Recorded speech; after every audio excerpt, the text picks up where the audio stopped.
দেখছেন প্রাণ juice presents প্রবাস কণ্ঠ প্রাইম নিউজ। মালয়েশিয়ার রাজধানী কুয়ালালামপুরে কেপং এলাকায় একটি অ্যাপার্টমেন্টকে জাল পাসপোর্ট তৈরির কারখানায় রূপান্তর করার অভিযোগে গতকাল ভোরে ইমিগ্রেশন বিভাগের বিশেষ অভিযানে বিপুল পরিমাণ জাল পাসপোর্ট উদ্ধার করা হয়েছে। অভিযানে 2 বাংলাদেশি যুবককে গ্রেপ্তার করা হয়েছে, যারা জাল পাসপোর্ট তৈরির কাজে সরাসরি জড়িত ছিল। সিটি ইমিগ্রেশন বিভাগের পরিচালক Datuk Wan Mohammad Saufi Wan Yusuf জানান, 3 কক্ষ বিশিষ্ট ওই অ্যাপার্টমেন্টের একটি কক্ষে অভিযান চালিয়ে বাংলাদেশ, ভারত, নেপাল, ইন্দোনেশিয়া, পাকিস্তান এবং মিয়ানমারের জাল পাসপোর্ট উদ্ধার করা হয়। এছাড়াও বিদেশি কর্মীদের স্বাস্থ্য পরীক্ষার জন্য প্রয়োজনীয় ফোমেমা সংক্রান্ত একাধিক নথিও উদ্ধার করা হয়েছে।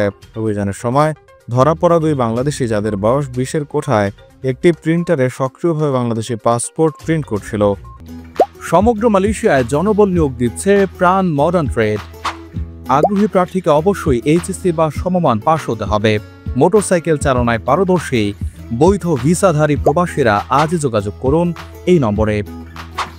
জিজ্ঞাসাবাদে তারা জানায়, মাসে 2500 রিঙ্গিত বেতনের বিনিময়ে তারা কাজ করে এবং প্রতিদিন 20 থেকে 30টি জাল পাসপোর্ট প্রস্তুত করে। একজন বলেছে, আমি শুধু কাজ করি, কার জন্য পাসপোর্ট বানানো হচ্ছে জানি না, বস যা বলছে তাই করি।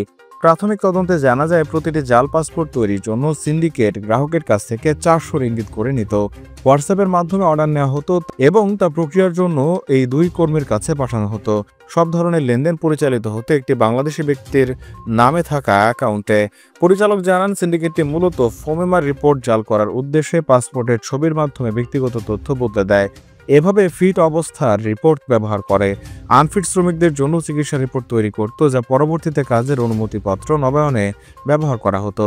তিনি আরও বলেন, এই ধরনের জালিয়াতি মেনে নেওয়া হবে না। যারা অপরাধে জড়িত তাদের বিরুদ্ধে কঠোর ব্যবস্থা নেওয়া হবে, বিশেষ করে বিদেশিদের বিরুদ্ধে যারা আইন ভেঙে অপরাধ করেছে। প্রবাস কণ্ঠ নিউজ ডেস্ক।